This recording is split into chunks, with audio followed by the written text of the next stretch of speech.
الهدى ودين الحق بالقواعد كله وكفى بالله شهيدا أشهد أن لا إله إلا الله وأشهد أن محمدا عبده ورسوله لا نبي بعده اللهم صل على سيدina Muhammadin wa ala alihi wa sahbihi ajmain. Bapak Ibu jamaah Masjid Darul Hidayah, semoga dirahmati Allah Subhanahu wa taala. Alhamdulillah hari ini bisa bersilaturahim ya melalui wasilah kegiatan itikaf ya malam ke-21 ya Pak. Malam ke-21 yang mudah-mudahan yang hadir di sini semua Allah berikan keberkahan mendapatkan Lailatul Qadar. Amin. Yang ini subhanallah gitu ya, kalau bicara usia umatnya Rasul itu kan pendek ya dibandingkan nabi-nabi yang lain ya, 63 tahun ya. Nabi yang lain ada yang sampai ratusan tahun gitu ya. Tapi alhamdulillah dengan rahmat rahimnya Allah berikan kesempatan kepada kita umatnya Rasulullah untuk mendapatkan pahala yang usianya panjang, salah satu dengan malam Lailatul Qadar yang keutamaannya sampai 1000 bulan gitu ya. Dan mudah-mudahan Bapak Ibu jamaah sekalian mendapatkan keberkahan itu. Amin. Amin. Bapak Ibu jamaah sekalian, hari ini mungkin ini sifatnya syahid karena saya bukan ustaz Pak sebetulnya. Jadi dari kelas saja kelihatan itu SD dan MBA, kebetulan memang ya saja. Saya dulu aktif di Salman, saya kuliah di ITB, saya aktif di kegiatan Salman. Kalau aktivitas nyantri dulu pernah jadi santri siap gunanya Agim gitu ya. Seperti di pengurus juga di sana. Dan memang saya hari ini sedang menjadi duta wakaf Salman ya. Jadi ada materi yang saya sampaikan untuk membantu menyebarkan pemahaman kepada masyarakat. Baik, saya mulai dengan pertanyaan. Kita sampai saja kita saya mulai dengan pertanyaan pertama, Bapak Ibu boleh dituliskan. Nah, jadi Bapak Ibu, kira-kira menurut Bapak Ibu mana yang benar? Next. Yang pertama adalah fokus akhirat atau seimbang dunia akhirat. Baik ya, kita cek ya. Siapa yang setuju fokus akhirat? Boleh katakan yang setuju fokus akhirat. Baik, siapa yang setuju seimbang dunia akhirat? Wah, ini masih ada yang belum ngaco ya. Siapa yang bingung? Yang mana ya? Bapak Ibu jamaah sekalian, dari pengalaman saya menanyakan pertanyaan ini, mayoritas itu menjawabnya seimbang dunia akhirat. Tapi pertanyaannya apakah benar? Mari kita cek ya. Jadi kan kalau seimbang berarti kan kita bandingkan ya. Kalau fokus berarti ada salah satu yang lebih dominan ya, yang satu kecil saja itu bagian. Mari kita bandingkan Bapak Ibu, perbandingan kehidupan dunia dengan kehidupan akhirat ya. Saya mulai dengan perbandingan pertama nih, silakan. Jadi perbandingan pertama ini menggunakan perbandingan waktu ya. Perbandingan waktu. Di dalam Al-Qur'an ini ada dalam 2 ayat ya. Perbandingan tentang waktu ada dalam surat Al-Hajj ayat 47 dan ada dalam surat As-Sajdah ayat 5 ya. Di sana disampaikan dan sesungguhnya satu hari menurut perhitungan Tuhan adalah seperti 1000 tahun menurut perkiraan. Jadi dengan bahasa lain para ulama tafsir menyampaikan jadi satu hari menurut perhitungan Allah itu setara dengan 1000 tahun menurut perhitungan kita. Kalau mau disederhanakan, Bapak Ibu jamaah sekalian, berarti satu hari di dunia itu setara dengan 1000 tahun. Satu hari di akhirat setara dengan 1000 tahun di dunia. Betul ya? Satu hari di akhirat setara dengan 1000 tahun di dunia. Nah sekarang kita coba hitung, kalau satu hari di akhirat itu setara dengan 1000 tahun, berarti kalau kita bagi dengan hari tadi 1000/24, maka jadinya satu hari di akhirat itu setara dengan 41,7 tahun di dunia. Betul ya? Jadi satu hari di akhirat itu dengan kehidupan dunia kalau dibandingkan itu 41,7 tahun. Sekarang kalau kita bandingkan dengan usia Rasulullah itu usianya 63 tahun ya. Berarti usia umatnya itu mirip usia nabinya. Berarti kalau kita konversi dengan waktu akhirat 63 tahun, sebetulnya itu hanya 1,5 jam saja, gitu ya. Di sini ada Bapak Ibu yang usianya sudah 1,5 jam di waktu akhirat. Ada yang masih 1 jam, mungkin ada yang masih belum nyampe gitu ya. Pendek apa ya? Ternyata sangat pendek. Sekarang Sekarang kita balik, tadi kan 1 hari di akhirat dibandingkan dengan kehidupan dunia. Sekarang dibalik, waktu dunia dibandingkan dengan waktu akhirat. Kita coba hitung, berarti tadi saya isi berdiri aja waktu ya berdiri enak juga. Jadi 1 tahun di dunia setara dengan 1/1000 tahun di akhirat, berarti betul ya. Kalau diturunin lagi 1 tahun di dunia berarti 0,024 jam di akhirat. Kita coba turunkan lagi, mau jadi kalah kan bapaknya di sini. Saya di sini aja. 1 tahun di dunia berarti 0,024 sampai lagi. Nah, berarti Bapak Ibu 1 tahun di dunia itu setara dengan 1,44 menit saja waktu di akhirat. Sekarang kita hitung kalau sehari 24 jam yang lebih gampang ya. 1 hari next. 1 hari di dunia ternyata itu 0,0039 menit atau kalau kita detik next. Nah, hanya 0,234 detik saja. Jadi 1 hari di dunia itu dikonversi dengan kehidupan akhirat itu hanya 0,234 detik. Dulu saya diam 5 detik tuh. Ini nggak nyampe sedetik ya. Berarti hampir 0, betul nggak Bapak Ibu? Jadi kehidupan dunia itu hampir tiada sebetulnya, hampir 0 kalau dikonversi dengan kehidupan akhirat tuh ya. Ini perbandingan waktu. Sekarang yang kedua perbandingan ukuran. Nah, perbandingan ukuran ada lagi guys. Ini apa Bapak Ibu punten gambar apa? Laut ya, air laut. Ada yang pernah ke pantai gitu? Kan luas ya air laut itu kan. Nah, ternyata dalam hadis Nabi ada perbandingan tentang kehidupan dunia dan akhirat dengan ukuran. Caranya gimana Bapak Ibu? Caranya jari tangan kita celupkan ke air laut, lalu diangkat, kira-kira ada yang ambil ke airnya? Ada yang tapi sedikit ya, paling hanya berapa tetes gitu ya. Nah, itulah kehidupan dunia. Jadi kehidupan dunia itu dalam hadis Nabi disampaikan itu seperti kita mencelupkan jari kita ke dalam air laut, lalu diangkat, yang diambil itulah kehidupan dunia. Sementara kehidupan akhirat adalah lautan yang luas. Jauh ya Pak ya? Jauh sekali. Ini perbandingan dari sisi ukuran. Nah, satu lagi dari sisi nilai. Bapak Ibu tahu apa ini? Ringgit namanya. Oh itu pokoknya campur-campur ya Bapak Ibu bahasanya. Iya. Itu ringgit Bapak Ibunya. Ringgit atau nyamuk. Kira-kira berharga Bapak Ibu? Nyamuk? Berharga mata kurang tepak namanya.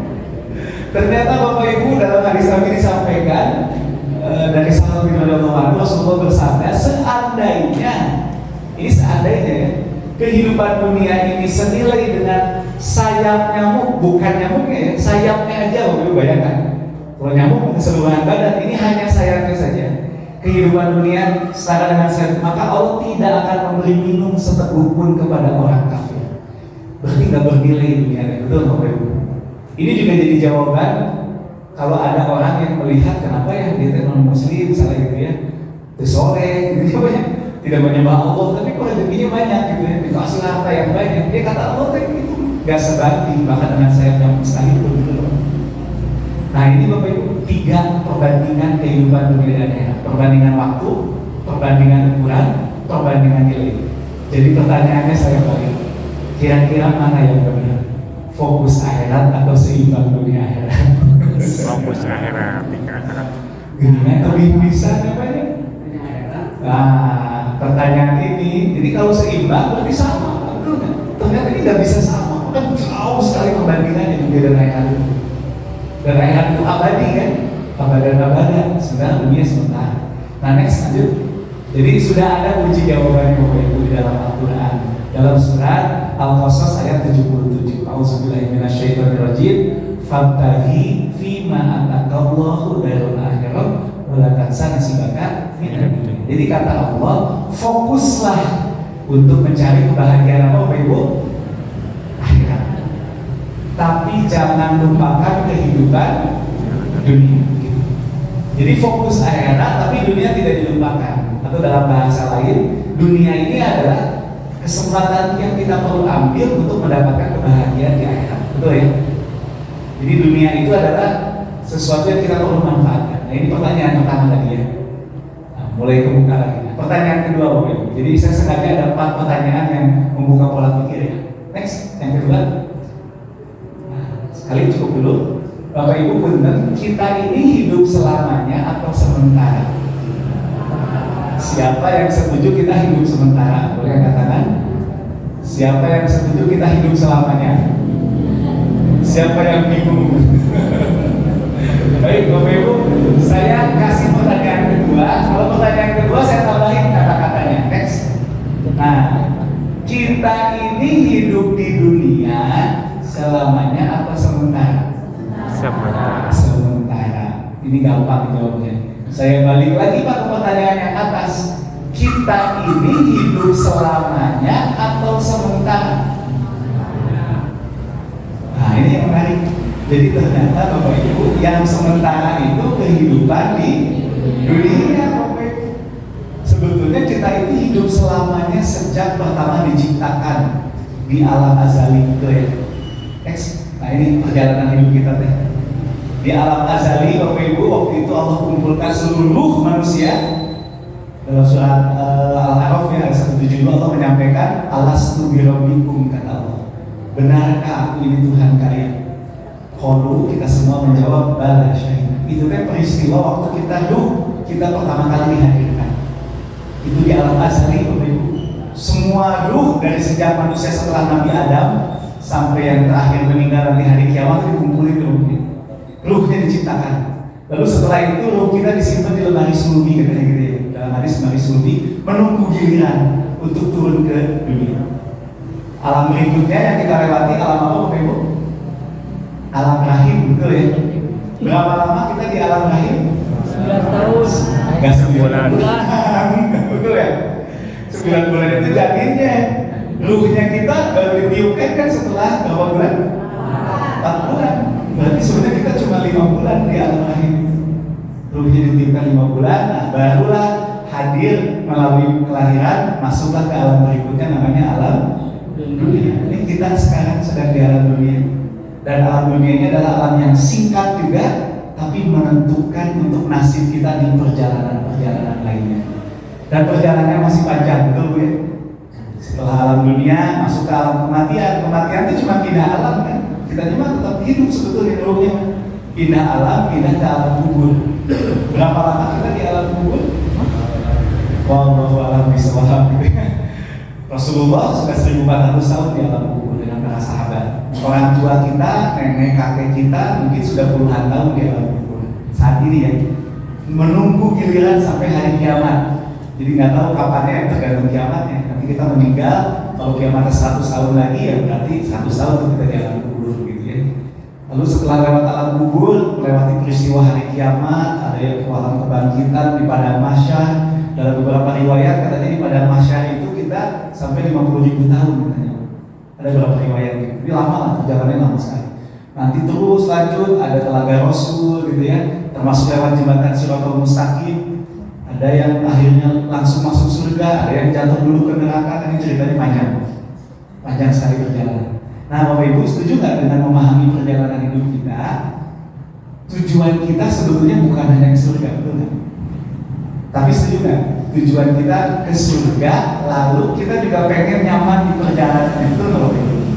Karena lama sekali perjalanannya. Bapak Ibu di sini perjalanan terlama yang pernah dijalani berapa jam? Di sini ada pernah umroh atau haji? Berapa jam perjalanan ke Mekah, Madinah? 9 jam ya? 9 jam Pak. Bapak Ibu bayangkan kita naik pesawat ke Jeddah gitu ya, atau ke Madinah gitu ya, langsung ya. Perjalanannya 9 jam, tapi pesawatnya AC nggak jalan. AC nggak jalan, nggak ada makan, kursinya nggak enak, WC juga nggak jalan. Di perjalanan juga, wah banyak turbulensi gitu ya, goyang-goyang gitu ya. Kira-kira enak nggak Bapak Ibu? Nyampe sih Pak, gitu ya, tapi kan nggak enak ya. Nah, sama Bapak Ibu perjalanan hidup kita tuh masih panjang. Jadi kita tuh pengen masuk surga dan perjalanannya nyaman, betul ya? Karena kan ada yang akhirnya masuk surga, tapi perjalanannya nggak nyaman, ada nggak? Ada, bahkan ada disiksa di neraka dulu, meskipun ujungnya surga, gitu ya. Nah tentu kita pengen dua-duanya. Nah saya jadi paham Bapak Ibu, logika perjalanan adalah kalau kita bekalnya banyak, bekal itu berarti kan ada uangnya, materi dan lain. Dengan nggak punya bekal, kira-kira beda nggak nyamannya? Pasti beda. Inilah saya jadi paham lah kenapa kita tadi suruh beramal yang banyak, berulang-ulang, bahkan amalannya gitu deh gitu ya. Tapi itu dengan itu yang kita lakukan, amal kita jadi banyak bekalnya. Jadi akhirnya mudah-mudahan dengan bekal yang banyak itu kita bisa masuk surga, lalu perjalanan kita nyaman. Setuju nggak? Ini konsepnya ya. Next, ada lagi. Nah ini jadi tujuan kita sebetulnya dua, masuk surga, lalu perjalanannya nyaman. Nah untuk perjalanan nyaman kita butuh bekal gitu. Nah bekal kita ya diantaranya amal soleh kita gitu. Lanjut next, pertanyaan ketiga. Pertanyaan lagi. Next. Nah Bapak Ibu, seandainya ada orang meninggal lalu dihidupkan kembali, atau Bapak Ibu bayangkanlah kita sudah di alam kubur, kan kita pengen kembali lagi ya. Ya Allah, saya pengen kembali lagi, saya pengen beramal lagi gitu ya. Kira-kira amalan apa yang ingin dilakukan? Jadi orang sudah meninggal kan, lalu dikasih kesempatan untuk hidup lagi, kira-kira pengen melakukan amal soleh apa? Kira-kira apa Bapak Ibu? Ya, sedekah betul apa lagi? Nah ini ada jawabannya di ayat Quran, langsung kita buka saja ayat Qurannya next. Nah ini jadi dalam salah sebenarnya Robbi laula akhartani ila ajalin qarib fa asaddaqu wa akum minas sholihin. Jadi ternyata ini asli Bapak Ibu, maksudnya asli itu Allah tuh Maha tahu akan ada orang yang begitu, dan itu disampaikan di ayat Quran. Ya di sini disampaikan, ya Tuhanku katanya, sekiranya Engkau berkenan menunda kematianku sedikit saja, menunda kematian sedikit lagi, maka aku dapat. Berarti ini amalan yang sangat esensial. Jadi orang sudah meninggal pengen hidup lagi, mereka tuh pengen melakukan ini. Berarti ini penting sekali kan? Ada dua ternyata Bapak Ibu yang pengen mereka lakukan. Yang pertama adalah betul Pak, sedekah. Yang kedua adalah ingin menjadi orang yang soleh. Dua itu, sedekah dan menjadi orang yang soleh. Di dalam surat Al-Mu'minun ayat 10. Nah, sedekah itu kan berarti harta Bapak Ibu ya. Emang ada apa dengan sedekah? Kenapa kok amalan yang pengennya sedekah gitu ya? Bukan amalan yang lain nggak ternyata gitu ya? Kok amalan sedekah emang ada apa? Nah, kita bedah lagi. Nah ini lanjut lagi Bapak Ibu. Kira-kira harta bisa dibawa mati atau enggak? Harta bisa dibawa mati Bapak Ibu? Nah kita lihat ada orang-orang yang membawa hartanya ke kematian. Next. Tuh di foto-foto itu. Jadi ada orang-orang Bapak Ibu dan bahkan agama lain itu meyakini Bapak Ibu. Punten ya yang Tionghoa, saudara-saudara kita Tionghoa itu meyakini harta itu bisa dibawa mati. Makanya kuburan Cina itu kalau digali di bawahnya itu banyak harta, karena mereka punya keyakinan itu. Dan ini nyata Pak, ada orang yang meninggal sampai mobil dimasukin Pak kuburannya. Oh mas, BMW itu Pak mobil laganya. Nah pertanyaannya kayaknya harta bisa dibawa mati nggak kalau kita menurut Islam? Nah, ada jawabannya. Next, jawabannya ada dalam tentang definisi harta. Nah ini Bapak Ibu, harta bisa dibawa mati tergantung. Menurut Bapak Ibu apa sih harta kira-kira? Lawan hartanya kita Atos, handphone gitu ya, rumah mungkin ya. Kita lihat hadis Nabi tentang apa sih sebetulnya harta. Kita lihat next. Ini dalam hadis riwayat Muslim, hadis sahih ya. Hamba berkata katanya, hartaku, bukankah hartanya itu hanyalah tiga? Nah ini Bapak Ibu, definisi hartanya ada tiga ternyata dalam hadis. Yang pertama adalah yang ia makan, itu harta Bapak Ibu.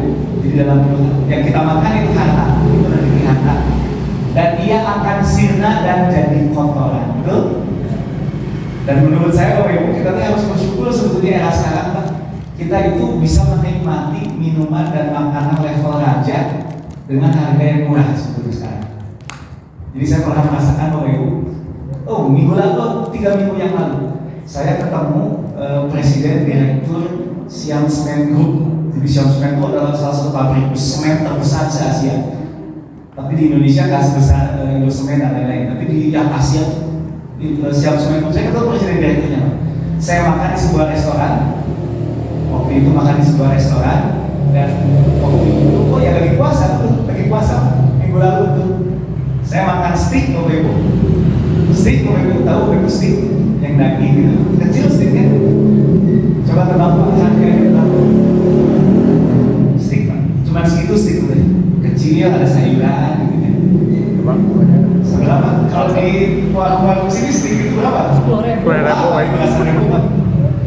Saya lihat Pak daftar harga, ini waktu saya pesen tuh si ininya masih pesen pokoknya Pak Guru si orang siap sebenarnya ini steaknya paling jualan, Pak Guru harus pesen steaknya. Oh ya siap, saya pesen steak satu. Pas lihat daftar harga, ternyata Pak itu karena kecil cuma segini, kecil segini sayuran paling ada sedikit kentang gitu ya, 350.000 Pak. Gitu ya. Pas saya makan, alhamdulillah enak, tapi nggak jauh kayaknya dengan 30-an ribu di sisi jalan, 11-12 lah gitu ya. Steak mon-mon. Tapi ikan kos Pak, waktu itu ke Taiwan Bapak Ibu, ke Taiwan disuguhi makanan banyak sekali dan itu mahal. Pas secara rasa itu beda tapi sebelah sisi jalan itu sih karena 11-12 lah rasa gitu. Jadi ternyata rezeki makan mau orang kaya orang miskin nggak beda jauh gitu Pak. Tetapi makannya maksimal 3 kali terus Pak. Pemilagung dia tuh mah gitu kan sama Pak. Dan itu akan sirna nanti katanya, jadi kotoran. Yang kedua yang disebut harta adalah yang kita pakai Pak. Ini baju yang kita pakai, gitu ya, rumah yang kita tempati, mobil yang kita gunakan, bukan yang kita gunakan. Tapi kata hadis Nabi, dia akan rusak atau rusak. Nah, harta yang dia sedekahkan, nah ini Bapak Ibu, yang kita sedekahkan itulah yang sebenarnya harta yang kita kumpulkan, dan ini akan menjadi kebaikannya kan. Jadi ternyata Bapak Ibu definisi harta adalah apa? Yang kita sedekahkan itu harta kita sebenarnya ternyata. Di luar itu bukan harta kita, yang dimakan jadi kotoran, yang dipakai jadi rusak. Termasuk Bapak Ibu kalau punya harta tabungan dicek di rekening kayak 1 miliar gitu ya. Bukan pengusaha kaya aset ini sekarang lagi apa Pak sahamnya? Saham lagi anjlok, itu gak ada yang punya saham sampai miliaran sampai triliunan ada Pak itu. Saham itu begitu meninggal Bapak Ibu, si saham kita aset-aset itu sebetulnya harta siapa? Bukan harta kita. Ini jelas. Harta selain itu akan sirna dan diberi pada orang-orang yang ia tinggalkan. Jadi Bapak punya aset, punya rumah, punya mobil, begitu Bapak meninggal, udah itu bukan harta kita Pak, itu harta ahli waris. Betul ya? Harta ahli waris. Jadi kalau kita nggak sedekah, itu jadinya bukan harta kita sebetulnya. Selesai gitu. Next lagi. Nah, jadi sudah ada jawabannya waktu itu, apakah harta bisa dibawa mati? Ternyata jawabannya bisa. Dengan cara disedekahkan. Dan ini ada hadis Nabi ini jelas. Kalau kita meninggal dunia gitu ya, maka terputus semua amalannya kecuali 3 perkara. 1, sedekah dunia. Ini sedekah kita yang akhirnya terus manfaat terasa terus. Yang kedua adalah ilmu yang dimanfaatkan. Ketiga doa yang soleh. Nah ini Bapak Ibu. Jadi next lanjut lagi. Nah ini sedikit cerita konsepnya Bapak Ibu. Jadi apa sih bedanya zakat, infak, sedekah, wakaf? Ada yang tahu apa bedanya? Zakat, infak, sedekah, wakaf. Apa lagi ya? Ya berarti itu ya zakat, infak, sedekah, wakaf ya. Nah ini sedikit teorinya Bapak Ibu, punten di sini di sharing. Jadi sebetulnya semua itu masuk kategori sedekah Bapak Ibu. Masuk kategori sedekah. Nah sedekah itu ada 2, ada yang sifatnya bukan materi, bukan uang atau bukan harta. Contohnya apa Bapak Ibu? Senyum ya. Senyum sedekah Bapak Ibu. Sedekah ya. Boleh bersedekah dan malam hari ini berikan senyuman terbaik buat Senyum saja. Ini sedekah Bapak Ibu ya, senyum. Ada duri di jalan atau sampah kita ambil diberi, itu sedekah. Susurian Pak, membuat orang bahagia. Asal jangan berlebihan ya.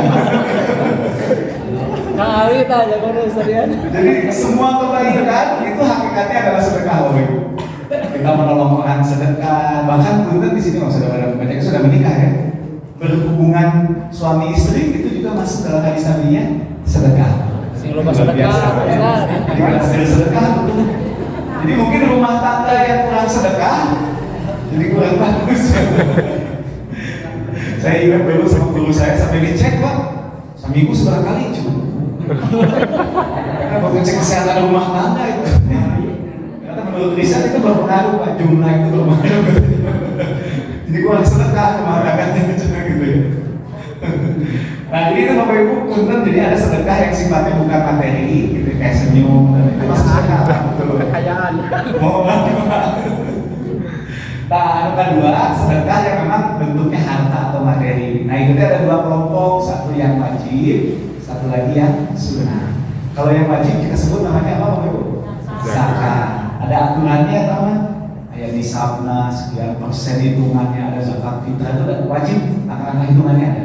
Nah ada yang itu sunnah, tidak wajib. Itu ada dua, ada yang sifatnya infak, ada yang wakaf. Sebenarnya mirip sih. Apa bedanya? Kalau infak itu hartanya langsung digunakan dan selesai. Bapak infak untuk memberi makan, gitu ya, buka puasa bareng, infak itu infak. Kalau wakaf itu bentuknya aset Bapak Ibu, harta yang tahan lama gitu. Kalau wakaf itu begitu. Lanjut gimana? Nah ini teorinya wakaf lah. Jadi wakaf tuh kalau dalam bahasa katanya tuh wakifu atau wakaf itu menghentikan kepemilikan gitulah. Contoh misalkan tanah ini ya dulu mungkin ya. Tanah ini Wakaf. punya kita awalnya, lalu saya wakafkan, saya hentikan kepemilikan tanah ini, saya serahkan ke umat gitu, ke Allah gitu ya. Tapi nanti dikelola oleh wakif, namanya pengelola itu namanya wakif. Nazir ya pengelola. Jadi kalau yang pengelolanya namanya nazir. Nah wakaf salman itu adalah contoh dari nazir. Nazir itu bisa perorangan, bisa lembaga, Bapak Ibu. Nah cuman kalau perseorangan ada resiko ya. Kalau orang yang meninggal, makanya sebaiknya sih ke lembaga. Lembaga juga banyak, ada yang sudah bersertifikat, ada yang belum. Kalau yang sudah bersertifikat itu berarti sudah ikut standar dari Badan Wakaf Indonesia. Itu teorinya begitu. Nah, Bapak Ibu ada apa sih dengan keutamaan dari sedekah jariyah? Salah satu diantaranya wakafnya. Nah, ini Bapak Ibu ada yang tahu di backspace dulu? Dulu backspace dulu. Bapak Ibu ada yang tahu nggak? Hari ini Bapak Ibu ada rekening bank yang itu paling tua sedunia. Kan Bapak Ibu punya rekening di sini? Punya. Udah berapa lama usia rekeningnya Pak? Tergantung saldo. Tergantung dia aja saldo kan. Saya Tapi paling tahunan kan Pak ya? Paling tahunan gitu ya. Nah Bapak Ibu ternyata hari ini ada Pak rekening bank yang itu paling tua Bapak Ibu. Usia pemilik, jadi usia si rekening itu udah 1400 tahun. Ada yang tahu Bapak Ibu rekening siapa itu? Usman bin Affan. Jadi hari ini Bapak Ibu ada account bank rekening bank yang itu atas namanya Usman bin Affan. Dari mana ceritanya Bapak Ibu? Cerita awalnya adalah waktu itu 1400 tahun yang lalu. Waktu itu tuh lagi musim paceklik Pak. Musim paceklik, nggak ada air. Nah susah air gitu ya. Dan kebetulan ada satu sumber air yang itu dimiliki oleh orang Yahudi. Dan orang Yahudi ini betul-betul memanfaatkan dalam artian jadi negatif ya. Dia akhirnya menjual air ke masyarakat Madinah dengan harga yang sangat tinggi. Dan akhirnya masyarakat Madinah protes ke Rasulullah. Ya Rasul, ceritakan kita lagi berkurangan air, ini ada sumber air tapi mahal sekali, kita harus beli dan lain-lain. Lalu akhirnya Rasulullah mengumumkan kepada para sahabat, wahai sahabatku, siapa di antara kalian yang ingin dapat surga, maka belilah sumur itu. Dan waktu itu Usman bin Affan langsung ngacu, oke, saya melakukannya. Kalau dalam riwayat itu 2 kali beli ya, jadi sekali beli, setengahnya dulu, dan dikasih full. Nah setelah itu Usman digratisin hari yang ini, misalkan Senin, Selasa itu beli Usman, Rabu, Kamis beli orang Yahudi setengah gitu. Nah yang pas Usman digratisin, yang Yahudi tetap bayar, jadi orang hari-hari gratis kan. Akhirnya orang Yahudi pusing juga, udahlah jual semua aja deh. Jadi akhirnya dibelilah semuanya oleh Usman bin Affan, lalu airnya disedekahkan ke kaum muslimin. Silahkan pakai gratis. Ini udah dibeli dari orang Yahudi dengan harga yang mahal. Kalau dihitung rupiah sampai miliaran oleh itu angka mahal dan diberikan kepada kaum muslimin. Nah bukan hanya itu, ternyata Bapak Ibu, si air dari kebun Usman ini kebetulan di sebelahnya ada kebun kurma dan itu kebun kurma wakaf. Jadi kebun kurma yang diwakafkan. Nah menggunakan air dari sumber Usman itu Bapak Ibu. Karena sumber Usman ikut mengairi di sana, kebagian bagi hasil gitu. Jadi akhirnya si kebun kurma ini menghasilkan keuntungan, akhirnya keuntungan RT sebagian untuk Usman bin Affan yang airnya digunakan untuk mengairi kebun kurma ini. Tapi kan Usman sudah mewakafkan si sumur RT-nya. Oh ya seperti di sini ya, sumur boleh di sini juga sama ya. Mirip lah sejenis namanya. Kan sudah diwakafkan. Maka si uang itu Bapak Ibu disimpan, dikelola oleh pengelola wakaf waktu itu di sebuah rekening. Nah, rekening ini yang tertua di dunia Bapak Ibu. Dari uang itu dikumpulin, itu kan 10 tahun yang lalu Pak. Dikumpulin terus, kira-kira makin besar Pak. Makin besar keuntungannya dapat bagi hasil terus sampai akhirnya besar sekali. Lalu akhirnya waktu itu oleh pengelola wakaf di Arab Saudi, si uang ini Pak digunakan untuk membeli hotel. Bikin hotel di dekat Masjid Nabawi. Nah ini Pak hotelnya. Saya alhamdulillah sudah pernah ke sana. Jadi kalau Bapak Ibu umrah atau haji, cari Pak hotel wakaf. Dan gak cuma hotel Muslim, ternyata banyak di sana hotel-hotel wakaf itu. Jadi Bapak Ibu wakaf bisa apa ke sana dan hotel. Nah hotel ini Bapak Ibu menghasilkan keuntungan nggak Pak? Menghasilkan keuntungan Pak. Akhirnya keuntungannya ditabung lagi, dipakai untuk sedekah.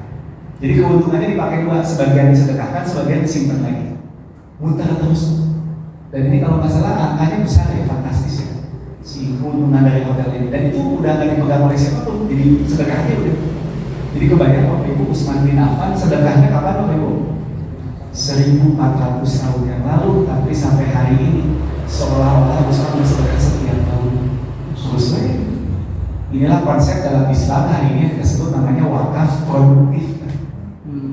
Jadi si kebaikan itu terus aset terus. Jadi kita kan selama ini kalau dengar wakaf biasanya identik dengan apa Bapak? Kalau di Indonesia katanya 3M Pak, wakaf teh jenenge masjid, madrasah, makam gitu.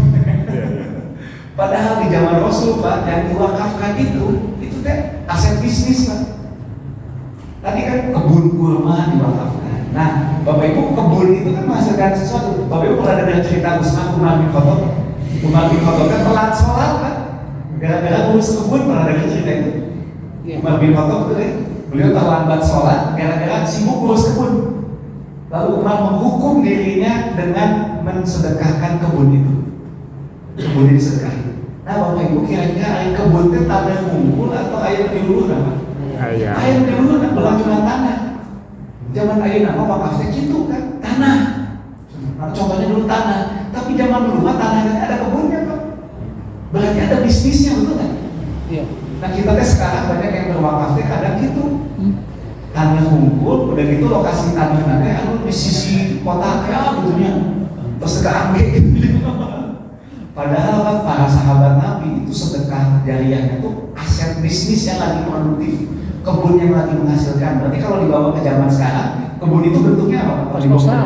Usaha betul. Kos-kosan. Kos-kosan betul. Rumah makan bisa Pak? Bisa punya rumah makan, terus saya diwakafkan rumah makan ini. Berarti keuntungannya udah nggak diambil lagi, langsung dimasuk ke pos sedekah. Dan ada Pak sekarang beberapa rumah makan itu wakaf, termasuk hotel Pak. Ini hotel-hotel kan di Arab Saudi udah banyak. Keuntungannya dipakai buat muter lagi. Jadi saya sih suka bercanda sama orang-orang kaya gitu ya. Makanya ini mudah-mudahan mohon doanya Bapak Ibu, saya target setelah Ramadan buku dari materi ini jadi. Jadi saya pengen bisa dibaca oleh orang-orang kaya gitu. Bakal lengkap deh baca buku ini gitu ya. Kalau untuk orang kaya Pak, itu ujiannya bukan lagi sedekah infak Pak buat saya, ini wakaf. Bapak ini misalkan mudah-mudahan ada di sini atau nanti kemudian hari Pak, gaduh 100 hotel Pak, amin gitu Pak ya. Amin. Pak punya 100 hotel Pak, terus ke level yang apa Pak, sedekah 10 juta, 20 juta tuh, gak level, gampang Pak tuh. Iya kalau kita yang penghasilannya kecil sedekahnya susah Pak, tapi untuk level mereka Pak, hotel punya 100, gak level Pak sedekah. Dalam Islam itu levelnya wakaf. Jadi pertanyaannya untuk level-level itu, dari 100 hotel ada nggak hotel yang mau diwakafkan? Nah itu tidak 100, soklah 10 yang diwakafkan, maka dikelola keuntungannya nanti masuk untuk ke lembaga-lembaga sosial, untuk masjid misalnya. Termasuk di Arab Saudi Pak, Bapak Ibu ada yang pernah umroh sama haji Pak? Di sana nemu kain celeng nggak Pak? Yang pernah umroh atau haji? Mendapat kain celeng Pak itu? Ayam Pak. Di Mekah Madinah mah teu aya kain celeng Pak. Aya ge nu nuhunkeun. Aya ge. Belum habis ada ya. Tapi kain celeng ada tuh. Dari mana? Padahal itu karyawannya banyak betul kan? Karyawannya banyak, AC, wah luar biasa. Dari mana biayanya Pak? Ternyata itu dari wakaf-wakaf produktif. Bapak Ibu tahu saham-saham tawar? gedung hotel lu campur di sana, mau ya kiri kan? Zaman Zam-Zam Tower itu wakaf, Zam-Zam Tower ada itu wakaf dari kerajaan Arab Saudi. Jadi kalau bapak ibu jalan sedikit keluar ada tulisannya wakaf King Abdul Aziz, diwakafin pak, dibikin usaha, keuntungannya itu pak yang dipakai buat membiayai operasional Masjidil Haram, Masjid Nabawi juga sama dari situ. Jadi bisnis apa itu? Nah ini wakaf. Wakaf produk itu dahsyat bisa. Dan itu ini amalan yang pahalanya. Next lanjut. Nah ini beberapa contoh pak, ada wakaf asuransi, wakaf warisan pak. Kami pernah di wakaf Salman menerima. Jadi batu rumah kan warisan itu jadi rebutan pak ya. Kalau di Pasyalu gitu pokoknya, Pasyalu rebutan warisan. Karena saya bingung. Padahal yang hukum waris itu saya aneh gitu. Tinggal pakai hukum waris, selesai tinggal dibagi-bagi gitu. Nah ada susah gitu. Tapi ternyata itu manusia mungkin baik. Warisan jadi konflik. Tapi bapak ibu subhanallah di Salman pak ada alumni ITB, mereka ini orang-orang yang soleh, orang tuanya meninggal, itu mau dapat warisan itu ada mobil, ada rumah, dan mereka bersepakat. Kalau yang lain berkonflik, bersepakat udahlah kita nggak usah ambil warisannya, warisan dari ibu kita. Jadi yang meninggal ibunya ya, bapaknya udah meninggal duluan. Warisan dari ibu kita ini, mobil sama tanahnya itu sepakat diwakafkan.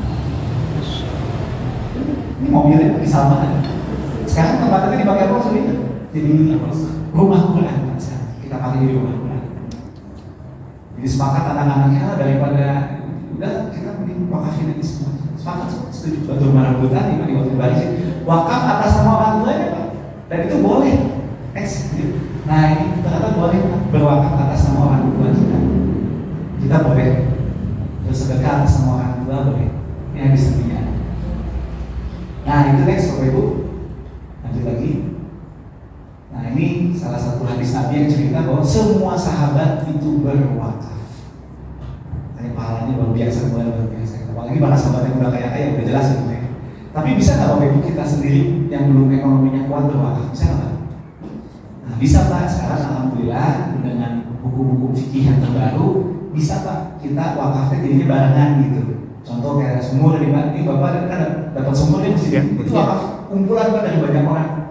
Ini ada sumur wakaf, kita butuh misalkan sekian juta, yuk patungan, mana biasa pakai 50.000, boleh patungan semua jadi satu sumur, pakai bisa, boleh pak sekarang. Jadi tidak harus menunggu kaya untuk kita bisa berwakaf sebetulnya, insya Allah gitu ya. Lanjut pak. Nah bapak ibu ini materi yang akhirnya gara-gara memahami harta tadi pak, jadi bapak kalau punya harta ini pak perencanaan keuangannya. Nanti kita cek bapak ibu ada di level mana ya. Mudah-mudahan nanti naik terus pak insya Allah. Ini doa kita. Saya juga berharap bisa naik ke level ini ya. Minimal kebayang dalam pak, ataupun di level etakil memanage keuangan gitu ya. Nah jadi bapak ibu dengan memahami harta tadi definisi harta itu apa bapak ibu?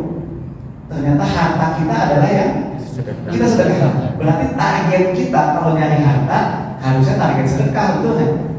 Betul kan, logikanya kan begitu. Harta kita sedekahin, berarti kalau kita targetin pengen punya harta boleh kan? Itu target sedekah harusnya. Nah kita lihat ada levelnya pak. Ternyata level pertama ini yang paling basic yaitu level muzaki 2,5%. Kita level paling dasar ya. Alhamdulillah lah bisa segitu ya. Kalau nggak salah di penghasilan berapa ya muzaki ya sekarang ya? 80 jutaan. 80 juta setahun ya, level muzaki ya, itu target pertama kita pak. Target pertama jadi muzaki doang. Kalau kita mencari harta yang gitu ya, udah jatuh yang berikhtiar gitu ya. Kalau belum ya bersabar gitu ya, insya Allah ya. Ini mustahil pak. 2,5% target pertama muzaki pak. Kejar itu, nah itu level 1. Jadi target sedekahnya 2,5%, itu mau wajib sebetulnya kan.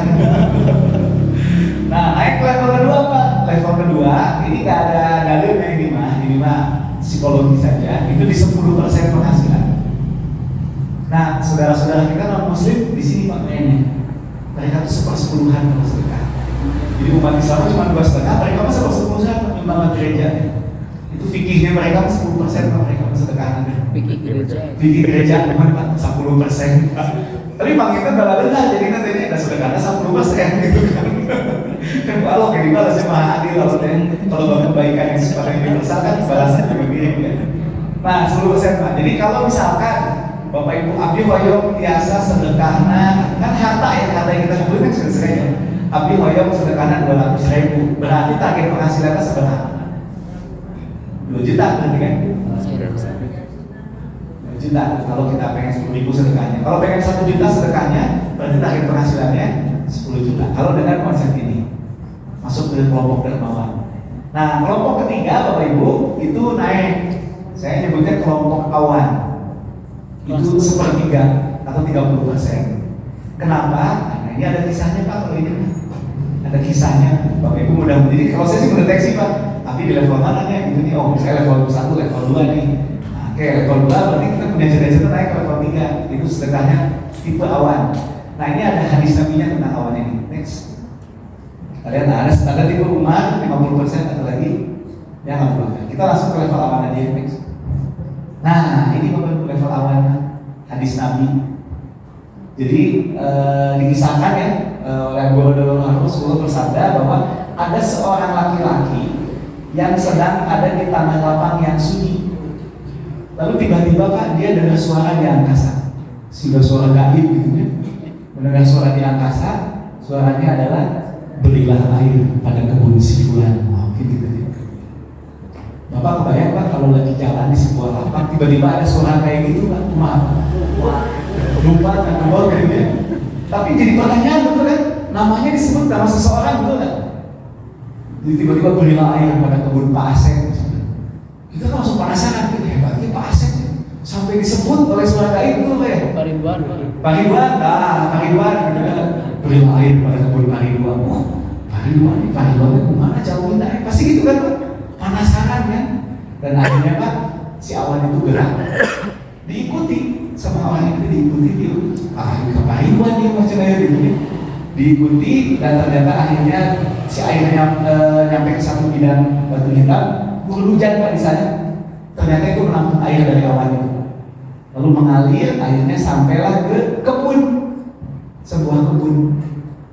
Lalu ada laki-laki di situ Pak. Nah, ditaruh saya Pak. Next Pak ini. Nah, taruh. Ya Allah, siapa namamu? Lalu dia menjawab, nama saya Pak Ridwan. Nama langsung. Oh iya gedengan Sami. Suara gaib itu iya jawabin aja. Wah kaget kan gitu. Lalu akhirnya nanya kan, wahai Allah, gitu. Kenapa anda nanya nama saya? Gitu. Lalu langsung menjawab, tadi saya mendengar suara gaib di awan. Lalu meminta airnya turun ke kebun anda, gitu, kebun Ridwan. Namun sih, saya panggilnya amalan, kok sampai bisa begitu gitu kan? Ini kita bahasa kita Pak. Namun amalan sampai ada awan, tiba-tiba ada suara gaib, suara awan itu mengairi kebunnya Bapak gitu. Nah ini Bapak Ibu menarik, ternyata petani ini menerapkan prinsip manajemen keuangan dengan skema ini. Jadi dia cerita kalau saya dapat panen, gitu ya, dia bagi jadi 3. Sepertiga dia sedekahkan. Jadi zakat mah 2,5% ya, berarti sisa sedekah kan.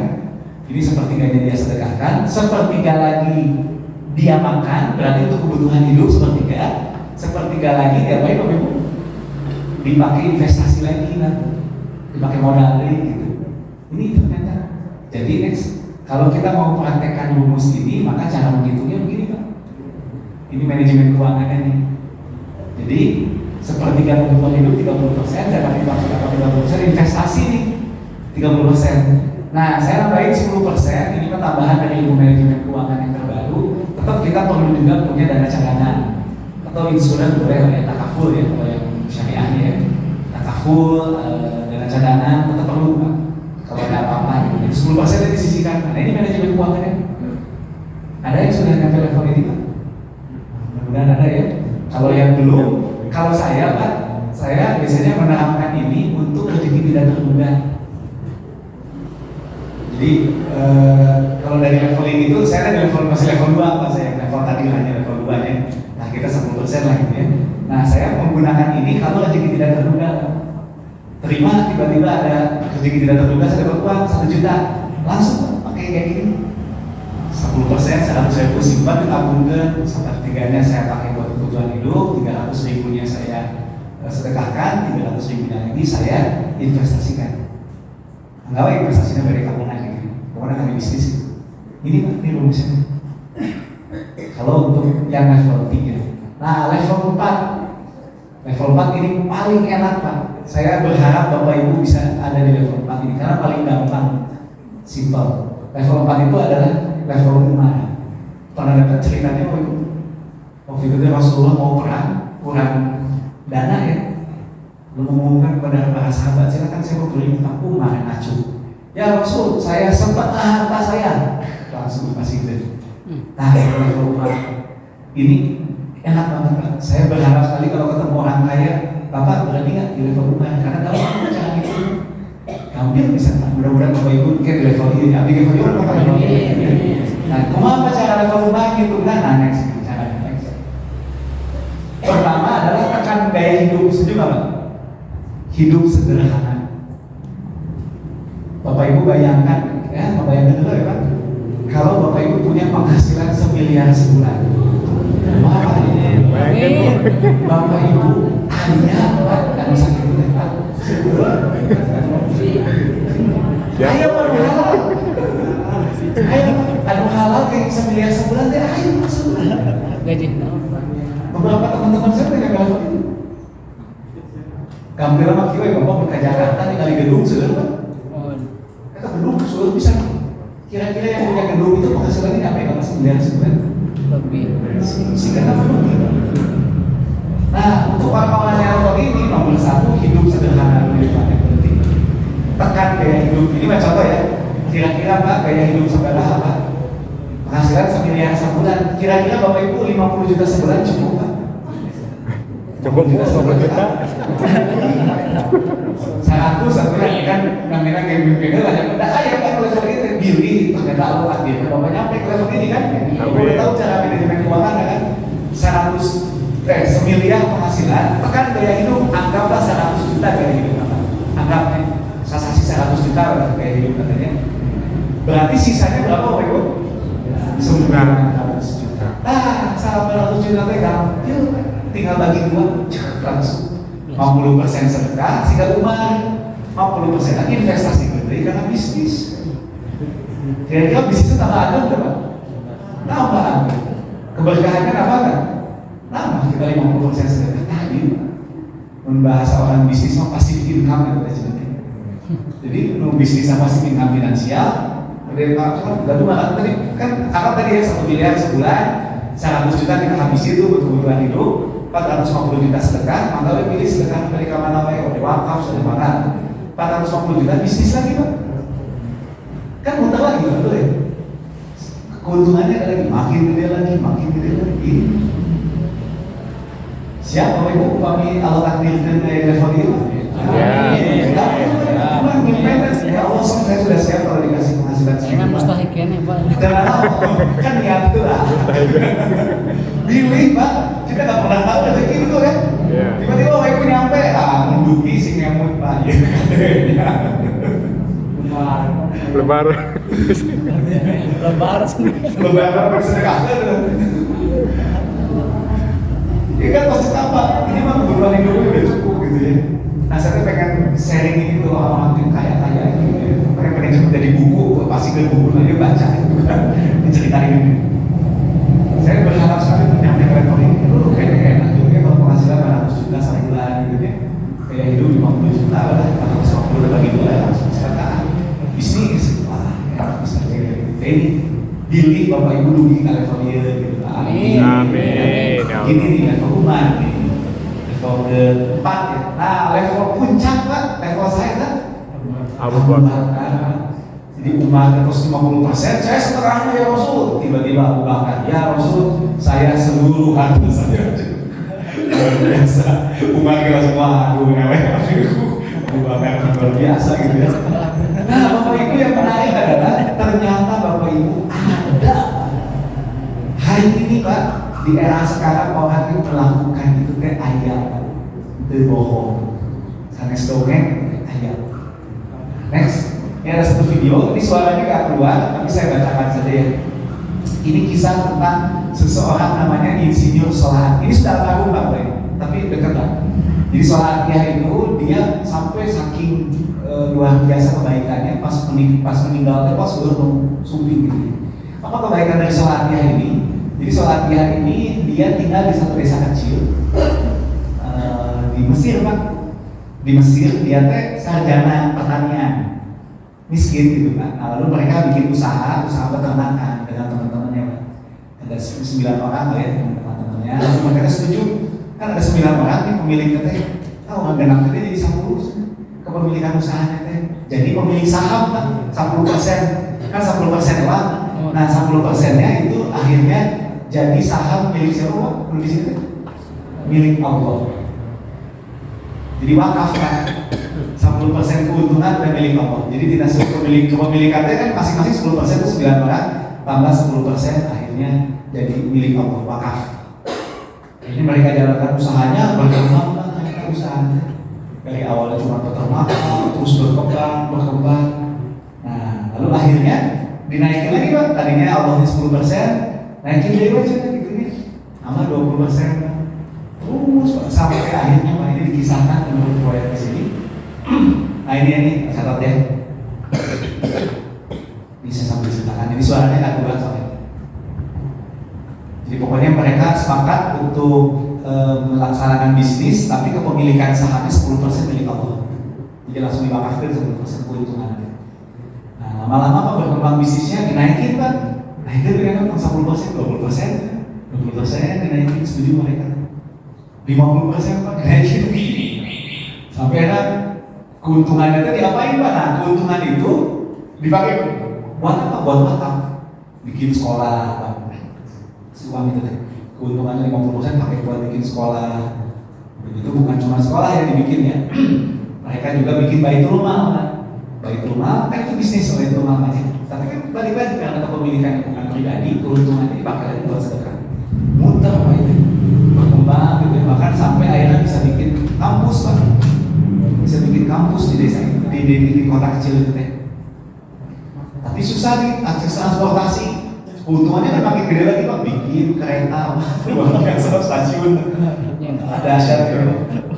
Luar biasa, terus berkembang gitu. Nah ini akhirnya ada kampus di desa, di kota kecil itu. Dari awalnya wakaf yang tadi. Dan bukan hanya itu Bapak Ibu, di sini dikisahkan juga akhirnya si sedekah nanti ngambil itu ada asrama putri, akhirnya dibikin putra dan putri ya. Jadi uang keuntungannya bikin terus luar biasa itu.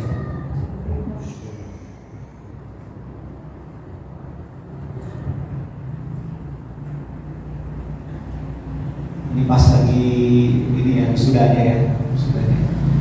Nah ini asramanya apa dibikin. Nah sampai akhirnya Pak, di akhir kalau di ini kita percepat saja kisahnya, itu sampai 100% Pak akhirnya kepemilikannya diserahin semuanya ke Allah. Dari mana tuh mereka di 9 orang yang pemilik tadi dapat penghasilan dari karyawan. Jadi mereka jadi karyawan kan Pak, tidak gaji ke atas cekap. Jadi mereka digaji kan kalau perusahaan itu tadi gaji. Tapi kepemilikan sahamnya udah bukan milik mereka lagi, sudah diserahin, sudah milik Allah. Ini dan ini sudah almarhum di sini Solatiyah, sudah almarhum sehari. Next lanjut. Nah ini Pak, Solatiyah awalnya 10%, terus naik jadi 100%, keuntungannya diwakafkan jadi stasiun luar biasa. Jadi boleh Pak kita berwakaf dengan atas nama aset di situ boleh, saham, kepemilikan perusahaan boleh. Kalau sekarang mungkin sebagian sifatnya komitmen yang belum jadi wakaf ya. Pokoknya sekian persen keuntungan saya sedekahin, itu baru komitmen. Kalau wakaf kepemilikannya, jadi diakte notariskan. Pokoknya keuntungannya sekian persen masuk ke lembaga wakaf yang disepakati atau lembaga zakat juga boleh, silakan. Nah ini Pak, nah ini sudah almarhum Pak. Nah kisah penutup Pak, ini masih hidup Pak. Hari ini ada Bapak Ibu masih hidup dan dia menurut saya sudah di level Abu Bakar. Next, siapakah dia? Ini namanya Sulaiman Al-Rajili. Wah ini saya pengen pisah gitu ya meniru beliau gitu. Jadi Sulaiman Al-Rajili ini Pak, ini salah satu orang terkaya di Arab Saudi dan masuk majalah Forbes Pak. Masuk majalah Forbes. Kekayaannya nyampe berapa triliun gitu ya. Triliunan Pak. Dahsyat. Bapak Ibu kalau di Mekah itu di depan, saya ingat sekali di depan Masjidil Haram ada jam-jam tower Pak. Di bawah itu ada bank Pak. Ada bank syariah namanya Raji Bank. Nah ini benar-benar ya Pak. Sulaiman Al-Rajili. Dan bukan cuma ini usahanya, ada peternak, banyak Pak. Nah Nah, Bapak Ibu yang luar biasa adalah, kalau saya lupa tahun 2011 ya kalau saya. 2011 atau 2011 tuh masuk Forbes. 2011 masuk Forbes, salah satu harta kaya di Arab Saudi dengan harta triliunan rupiah. 2017 bikin sesuatu yang viral, heboh langsung, dunia gempar dengan apa yang beliau lakukan. Dan tadi saya yakin beliau melakukan itu karena sudah paham tentang konsep yang tadi saya ceritakan, bahwa harta itu disedekahkan dan lain-lain. Beliau bikin sesuatu yang luar biasa, beliau melakukan sesuatu yang mirip seperti Umar lakukan. Jadi kayak Abu Bakar ya. Jadi 2017 dia kumpulin kan semua ahli waris. Kan kalau warisan mah biasanya diberikan pas meninggal gitu ya. Nah beliau mah semasa hidup langsung dibagikan. Jadi ahli waris dikumpulin, dia buat keputusan setengah hartanya, Bapak Ibu, setengah hartanya langsung diwariskan. Sok dibagi-bagi. Tetap selesai sudah. Saya sudah nggak punya ini lagi ya. Yang luar biasa Pak, sisanya Pak, setengahnya lagi 50%-nya kan itu Bapak Ibu diapain? Disedekahkan. Sedekah. Terus kan 50% bagi ahli waris, 50% lagi disedekahkan Pak langsung. Termasuk beberapa sedekahnya adalah sedekah wakaf produktif yang itu mendanai untuk yang Masjidil Haram dan Masjid Nabawi. Sedekah itu apa? Sedekah di wakaf dulu. Tapi tak ekal hidayahmu. Apa? Penyampai ka dieu. Apa? Penyampai ka dieu. Iya, langsung dikelola gitu ya. Jadi disedekahkan Pak. Nah, pertanyaannya dekatnya dari mana beliau bisa menghidupi kebutuhan sehari-hari? Beliau ini usianya sudah 70-80 tahun, saya lupa angka sekarang. Jadi udah sepuh. Saya buat apa sih? Paling kan cuma makan ya, perjalanan gitu ya. Dan beliau bilang, kebetulan salah satunya kan dikelola oleh yayasan Pak ya. Jadi uangnya itu dikelola oleh yayasan. Nah itu akhirnya masuk ke biaya operasional yayasan. Nah beliau jadi salah satu pembina yayasan. Paling untuk makan nggak ada, paling perjalanan di operasional ke yayasan. Jadi udah, tapi dia udah punya. Dan dia bilang saya sudah siap untuk menghadap Allah Subhanahu wa Ta'ala. Di Sulaiman Ar-Rajim. Saya membayangkan kalau saya suatu hari meninggal kayak gitu ya, dahsyat gitu ya. Ini mimpi fisik, cita-cita adalah gitu. Kalau ternyata kita ditakdirkan punya rezeki harta yang banyak, ini tak visinya. Lalu 5 level tadinya, Muzaki, dermawan 10%, naik lagi ke awan 30%, Umar setengahnya, ini level paling tinggi, Abu Bakar. Dan ternyata nyata ada hari ini orang yang ada di level itu. Mudah-mudahan suatu hari kita pun bisa menimbulkan. Amin.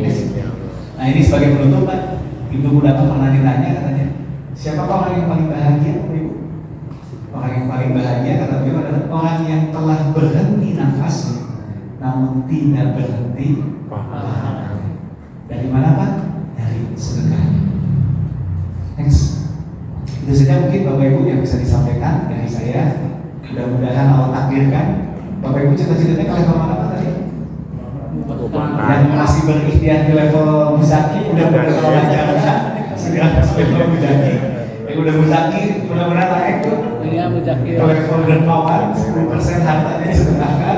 Yang sudah dermawan, coba punya target naikkan ke level apa tadi? Awan. Kalau belum bisa bulanannya, ya minimal rezeki tidak terbuka lah gitu ya, level awan. Kalau teman-teman sudah level awan, nah ini nih, mudah-mudahan bisa ke level Umar. Dan mudah-mudahan puncaknya sebelum kita meninggal, kita bisa di level Abu Bakar. Amin ya Rabbal Alamin. Amin. Itu mungkin Bapak Ibu yang bisa disampaikan. Mohon maaf bila ada hal yang kurang berkenan. Semoga ada manfaatnya. Papua jadi guru cendrawasih. Bapak Ibu semua cukup sekian dan terima kasih. Aku lupa dari asal kita kawal berlain. Berarti Assalamualaikum warahmatullahi wabarakatuh.